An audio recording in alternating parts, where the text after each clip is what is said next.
नमस्कार साथियों, आज हम बात करेंगे उस महत्वपूर्ण फंडामेंटल राइट्स की जो बात करता है इक्वल अपॉर्चुनिटी की इन पब्लिक एम्प्लॉयमेंट में, यानी सरकारी नौकरियों में सभी को समान अवसर दिया जाएगा। और वही आर्टिकल हमें कहता है कि कुछ क्लास के लिए, कुछ वर्ग के लिए आरक्षण, रिजर्वेशन जैसी व्यवस्था भी की जा सकती है। जी हाँ दोस्तों, आज हम बात कर रहे हैं आर्टिकल 16 की। जैसे कि आर्टिकल 16 की मेन हेडिंग कहती है कि इक्वल अपॉर्चुनिटी होगी, सभी को समान अवसर दिए जाएंगे। जैसे आप कोई भी एग्जाम का फॉर्म भरवाते हो तो ये फॉर्म सभी के लिए अलाउ होगा। तो यहाँ पर किसी व्यक्ति को ऐसा नहीं है, किसी सिटीजन को ऐसा नहीं है कि रोक दिया जाएगा फॉर्म भरवाने के लिए। अब इसके बाद में वो कट ऑफ पार कर लेता है। कट ऑफ पार करने के बाद में उसे जॉब दी जाएगी। तो यानी फॉर्म से लेकर जॉब तक सभी को इक्वल अपॉर्चुनिटी दी जाएगी। रेस की लाइन सभी के लिए इक्वल होगी। बात कहाँ के लिए की जा रही है? बात की जा रही है पब्लिक एम्प्लॉयमेंट की, यानी गवर्नमेंट जॉब की। अब इसके बाद में हम देखते हैं कि हमारा आर्टिकल 16 क्लोज फर्स्ट से लेकर 16 क्लोज 6 तक है। अब एक एक करके इन्हें समझते हैं। सबसे पहले हम समझते हैं 16 क्लोज फर्स्ट, जिसका मेन हेडिंग है इक्वलिटी ऑफ अपॉर्चुनिटी। अब इसमें कहा गया है कि प्रत्येक सिटीजन के लिए, ध्यान रखना है ये सिटीजन के लिए है, पर्सन के लिए नहीं है। पर्सन का अर्थ है कि एलियंस के लिए, फॉरेनर्स के लिए नहीं है, ओनली भारतीय नागरिकों के लिए है।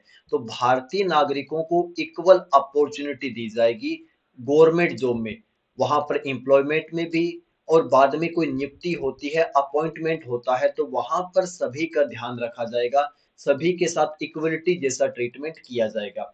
हमें अब इसके बाद में देखना है कि स्टेट को हमने बोल दिया कि आपको इक्वलिटी रखना है, लेकिन नेक्स्ट आर्टिकल 16 क्लोज 2 बोलेगा कि इन ग्राउंड्स पर आप कभी भी डिस्क्रिमिनेशन नहीं कर सकते। वो ग्राउंड्स कौन से हैं? सबसे पहले हम देखते हैं वो 7 ग्राउंड है। जैसे हमने 15 क्लोज 2 और 15 क्लोज फर्स्ट में देखा था, और मेनली फर्स्ट में देखा था कि कोई भी स्टेट किसी के साथ इन 5 ग्राउंडों पर भेदभाव नहीं कर सकती। लेकिन आर्टिकल 16 में वो 7 ग्राउंड है। हम बात करें religion, race, caste, sex, descent, place of birth and residence. ये 7 ग्राउंड ऐसे है जिनके आधार पर आपका स्टेट, आपकी गवर्नमेंट डिस्क्रिमिनेशन नहीं करेगी। जैसे आपने कोई भी फॉर्म भरवाना है, आप पहुंचे, लेकिन वहां पर स्टेट ने ये मना कर दिया, गवर्नमेंट ने मना कर दिया कि इस रेस का, इस कास्ट का व्यक्ति ये फॉर्म नहीं भरवा सकता। तो ऐसा नहीं होगा। अब आपको फॉर्म भरवाने के लिए अलाउ कर दिया गया, लेकिन जब आप जॉब के लिए पहुंचे तो आपको बोल दिया गया कि इस कास्ट का, इस जेंडर का ये जॉब प्राप्त नहीं कर सकता। तो ये नहीं होगा। फॉर्म भरवाने से लेकर ज्वाइनिंग तक आपके साथ कोई भी डिस्क्रिमिनेशन नहीं किया जाएगा। ये 7 ग्राउंड हो गए जहां पर आपके साथ डिस्क्रिमिनेशन नहीं किया जा सकता। यानी अगर हम बात करें 16 क्लोज फर्स्ट की एंड 16 क्लोज सेकंड की, तो ये बात करता है इक्वल अपॉर्चुनिटी की, यानी डिस्क्रिमिनेशन नहीं होगा। लेकिन बाद के आर्टिकल कहते हैं कि डिस्क्रिमिनेशन किया जा सकता है। ये क्या है? Article 16 close first and 16 close 2 के एक्सेप्शन, अपवाद है। अब ये अपवाद क्या है, इसे समझते हैं। सबसे पहले हम समझते हैं 16 क्लोज 3, जो कहता है रेजिडेंस के आधार पर डिस्क्रिमिनेशन किया जा सकता है, लेकिन ये डिस्क्रिमिनेशन ओनली पार्लियामेंट कर सकती है। अब ऐसा क्यों? हमारे यहाँ भारत में हम देखते हैं कि हमारे यहाँ 28 राज्य है और 8 यूटी है, और सभी में हमें पता है कि सभी स्टेट एक समान केपेबल नहीं है। हो सकता है जैसे छत्तीसगढ़ है, झारखंड है, बिहार है, यहाँ के लोगों की इनकम कम है, यहाँ के लोग कम समृद्ध है।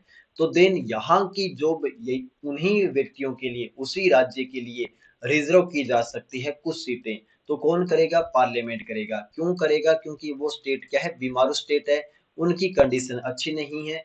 तो उनके लोगों को जॉब देकर उनकी कंडीशन को अच्छा करने के लिए ऐसा किया गया है। दूसरा, अगर हम बात करें किसी भी राज्य की, अपनी एक कल्चर है, तो कल्चर को प्रोटेक्ट करने के लिए वहां पर कुछ जॉब उन्हीं लोगों के लिए रिजर्व की जा सकती है। क्योंकि अगर हमें पता है कि कोई व्यक्ति जो वहां की कल्चर नहीं जानता है, उनको वहां जॉब दे दी गई, देन हो सकता है कि वो उस व्यक्ति के लिए और वहां के व्यक्तियों के लिए खतरा पैदा कर दे, या फिर उसके लिए खुद के लिए खतरा पैदा हो जाए।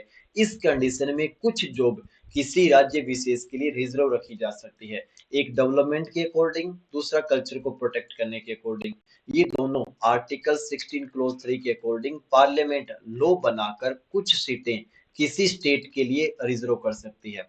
अगर हम अपने इतिहास को देखें तो 1957 में ये व्यवस्था की गई थी 10 साल के लिए, लेकिन बाद में अब प्रेजेंट समय में कोई भी ऐसा लॉ नहीं है जो किसी स्टेट के लिए वहां के रेजिडेंट्स के आधार पर सीटें रिजर्व करता हो। अब सबसे महत्वपूर्ण आर्टिकल हमारा 16 क्लोज 4 जो बात करता है रिजर्वेशन की।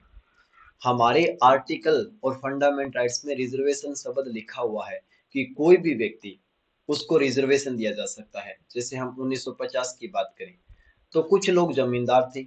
अब जमींदारों के पास उनकी भूमि थी तो उनको अलग से रिसोर्स की जरूरत नहीं थी, लेकिन वो लोग जिनके पास भूमि नहीं है उनका रिसोर्स कैसे होगा, उनको जॉब दी जाए।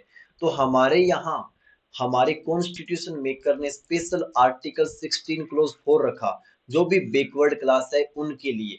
अब ये बैकवर्ड क्लास क्या है, तो हम बैकवर्ड क्लास में देखते हैं एससी है, एसटी है, ओबीसी कैटेगरी है, और जो भी स्टेट को लगे कि इनका स्टेट की जॉब में एडिक्वेट रिप्रेजेंटेटिव नहीं है, देन यहाँ पर उनको समान प्रतिनिधित्व देने के लिए, उचित प्रतिनिधित्व देने के लिए आर्टिकल 16 क्लोज 4 के अकॉर्डिंग वहां की गवर्नमेंट रिजर्वेशन कर सकती है। तो ध्यान देना है कि हमारे यहाँ फंडामेंटल राइट्स में आर्टिकल 16 क्लोज 4 रिजर्वेशन की बात करता है, लेकिन इसमें दो कंडीशन होनी चाहिए कि वो बैकवर्ड होना चाहिए, और बैकवर्ड कौन सा, एजुकेशनली एंड सोशली बैकवर्ड, और इसी आधार पर एससी, एसटी, ओबीसी को रिजर्वेशन दिया जाता है। अब हम बात करते हैं नेक्स्ट आर्टिकल की, आर्टिकल 16 क्लोज 5 की। इसमें कहा जाता है कोई रिलीजियस इंस्टीट्यूशन है, जैसे हम बात करें हिंदू ट्रस्ट है कोई, या फिर हम बात करें मुस्लिम वक्फ बोर्ड है, तो यहाँ पर किसी भी व्यक्ति को जॉब देनी है। अगर हम हिंदू टेम्पल की बात करेंगे तो यहाँ पर ओनली हिंदू ही होगा, हिंदू धर्म से रिलेटेड होगा। अगर हम इस्लाम की बात करें तो यहाँ पर इस्लाम धर्म से रिलेटेड ही कोई व्यक्ति होगा। यानी पार्लियामेंट या अनदर कोई स्टेट ऐसा लॉ बनाती है और वो लॉ कहता है कि हिंदू इंस्टीट्यूशन में हिंदू ही कोई अपॉइंट किया जाएगा, हिंदू की ही हायरिंग की जाएगी, तो वो लॉ अनवैलिड नहीं होगा आर्टिकल 16 क्लोज 2 के अकॉर्डिंग। क्योंकि 16 क्लोज 2 में कहा गया है कि रिलीजन के आधार पर डिस्क्रिमिनेशन नहीं किया जा सकता, लेकिन यहाँ पर किया जा रहा है। लेकिन स्पष्ट करके लिख दिया गया है कि 16 क्लोज 5 16 क्लोज 2 का उल्लंघन नहीं करता है। ओके, अब हम इसके बाद में देखते हैं लेटेस्ट आर्टिकल 16 क्लोज 6। हमारे कॉन्स्टिट्यूशन को हम एक लिविंग डॉक्यूमेंट कहते हैं, यानी समय के अकॉर्डिंग अपनी जरूरतों को पूरा कर लेता है। तो अगर हम देखें एससी को, एसटी को, हम देखें ओबीसी को, यानी एसईबीसी को हमने रिजर्वेशन दे दिया कॉन्स्टिट्यूशन के माध्यम से। लेकिन अगर हम बात करें जनरल कैटेगरी में और हम बात करें कुछ ट्राइब की, तो वहां पर इनको रिजर्वेशन नहीं दिया गया है। तो इनको रिजर्वेशन देने के लिए, यानी जो भी जनरल कैटेगरी है, सोसाइटी में इनका रिस्पेक्ट है, लेकिन आज के समय में रिस्पेक्ट से काम नहीं चलता है, काम चलता है मनी से। अब इस कंडीशन में इनके बच्चों को भी एजुकेशन देनी है, इनकी कंडीशन को भी सुधारना है। देन इस कंडीशन में जनरल कैटेगरी के वो लोग जो आर्थिक रूप से इकोनॉमिकली वीकर है उनके लिए अधिकतम 10% की सीटें रिजर्व की जा सकती है। तो ये कब जोड़ा गया था, 103rd कॉन्स्टिट्यूशनल अमेंडमेंट एक्ट 2019 से जोड़ा गया था। क्या प्रावधान किया गया है, जनरल कैटेगरी या कुछ ट्राइब जिनके पास इकोनॉमी नहीं है, धन नहीं है, इकोनॉमिकली वीकर सेक्शन है, उनके लिए अधिकतम 10% सीटें रिजर्व की जा सकती है। तो ये कब से लागू हुआ, 2019 से। तो हमने देख लिया हमारा आर्टिकल 16 जो मेन बात करता है इक्वल अपॉर्चुनिटी की, कहां पर, गवर्नमेंट जॉब में। लेकिन इसमें कहा गया कि कुछ आधार पर डिस्क्रिमिनेशन किया जा सकता है, जैसे रेजिडेंस के आधार पर, एनी बैकवर्ड क्लास के आधार पर, कोई भी रिलीजियस इंस्टीट्यूशन है वहां पर, और ईडब्ल्यूएस के आधार पर। इस आधार पर हमारा आर्टिकल 16 कंप्लीट होता है। Thank you.